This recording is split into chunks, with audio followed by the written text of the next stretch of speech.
Years of age. I was born in 1907, and that I remember as far back as the Great War, but not just that. I know it was there between 1914 and 18, and I was all shopkeeping for months. I was able to walk around because, of course, there was there were 7 of us there, and I was the eldest, and Julie was the youngest. There were 5 boys in between. My father worked at the convent, you see, as the gardener there, and I was shopkeeping, selling, all the bars and sweets and all the things that were to be got at and for pennies.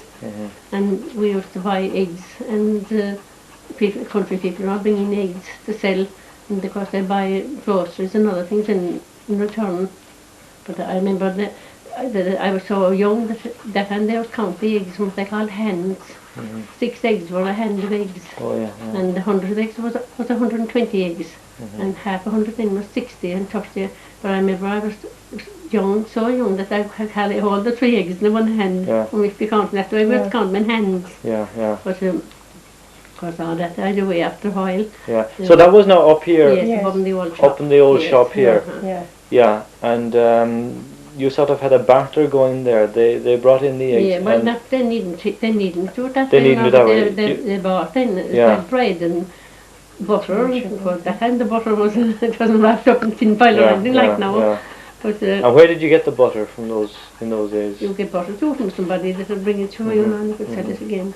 But because they're changed times now anyway. So then you moved from that shop then.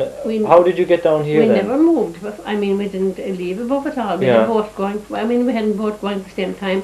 The shop was above, and we came down here to live then. I see. And, of course, the family was getting big, and the house was small. But my mother died in the 1918 flu, and then it was how they let it first. My father let it for some years, and we had a policeman in at the time of our own trouble, and it was a bit of trouble because the Republicans all wanted all the people with the policemen in their houses to put them out, to get them out. I hope they had, So once the policemen they went away, then of course when this treaty was, and we kept it for ourselves, and we came to live in it, and we had the shop above and below. That's in this house here now? Yes, we had. And there was a shop upstairs as well? No, but up in the other shop. Oh, I see. Both of them were going. Both of them were going. We started one night after some years. Danny after marriage, Danny was married over the I was before he was married. That's right. We had our own things going here, but mostly sweets. Of course, we did a bit of grocery too for a while, didn't we? The war. Now, when was that? When did you start in this shop then?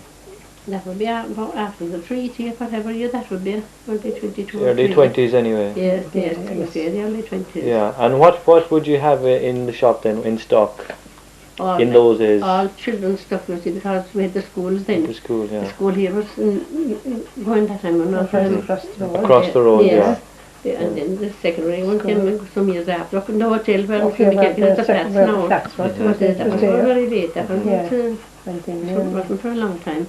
No, then they got the other place then. Of course, the school then went down over in the lane, and even at that, we had them coming to us, and the secondary girls were up here, a good bit up in the hotel, as I call it.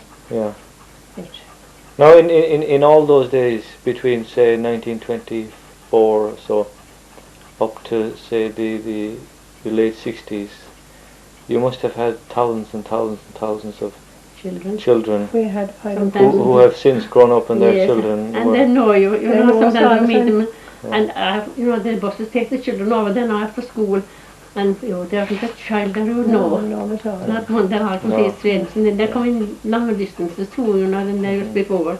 But some children came to school, and they went, especially those grown-up girls, the 5 or 6 years, and we never knew who they were, and I just knew them to look at them, but then we knew a lot of children that there are people, coming this way, that there was such a person's children, knew them, but a lot of children that came and went, we never knew who they were. There were a lot of very nice children coming to us, very nice children. Would you find when you walk around that grown-up people would know you from the times when they were coming in buying sweets? There's a lot of people calling all the time when they come in to see us. We do a lot of work for those magazines at the convent, we were taking them always for them, distributing for the nuns and taking in the money from them and that. Yeah. And we'd let them call for their books all the time. I'm very glad to get them because the young people now don't give a thought about those things. They don't deliver them half the time. So, We're blown more, so cool, okay. Rose, would you say something? Curious. Any pussycats around? Oh, no.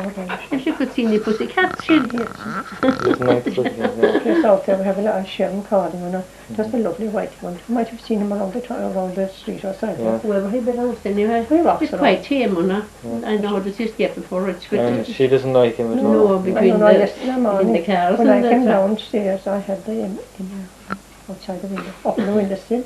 I'd love to cat her out something, but I couldn't cat her out. Anything with her. I'd love to feed her. But she's gone into outside next door, Josie Henley feeds her, I suppose, and she travels.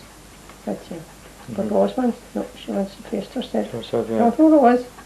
We spot the time when we were stuck on down, and when we'd have our meals. The shop above now, it was just the shop, and someone used to sleep there at night. And then all the meals were down here. And they'll close the door above to come down to the dinner, and Spot will bring the key with and the leather strap inside in his mouth. Or the paper. Yeah. Was that the first dog you had? Well, that's the Spot side, isn't it? Yes, Spot was a fox terrier. He was like a fox. Like a fox, you nearly talked to. Definitely talked to. Yeah. She really know what we think, like yeah. And some of them have grown to be very great ages, I suppose. Oh, they were. Spot was 14, I think. The last Rose was only 9, is it? 10. Was she more than that? I don't know, that was all our life. We put to sleep. We don't put to sleep. Yeah, This last dog. She might be more comfortable. We went to have her in the fort anyway. She'll be in it all right. I do have a photo from that. This to me, and nothing is to me, God, is to connecting up the street, John McGailey. My God, John McGailey, John exciting with the old people could come back now. Poor old Bob inside, Fitz and Mickey Brown and Super Mora, and no doubt that was not distress at all. No, the new houses down around the corner there. That new one now, Denise Tony's distress is lovely. Lovely. It's changed a lot. Oh, yes. Changed a lot. And traffic down here now because I can't park above the main street now. It's coming down. And when they succeed in putting the traders down to the place. I don't know. What do you think? I think they're foolish. That they don't go down there some of them because, listen, they will do it. Because there are people, there's still Joe Brown doing a lot down there with that mill he has, and there's a lot of people calling. And there are people that will go down to them and they'll be blood there, they will go around in the street. So they should do you go. think that they do well to go down the 2 years? They're beautiful, of course, all of them now, the modern houses, shops and all, they're lovely. Because these cash and carry, whatever we call them, then supermarkets and everything like that, are wonderful altogether.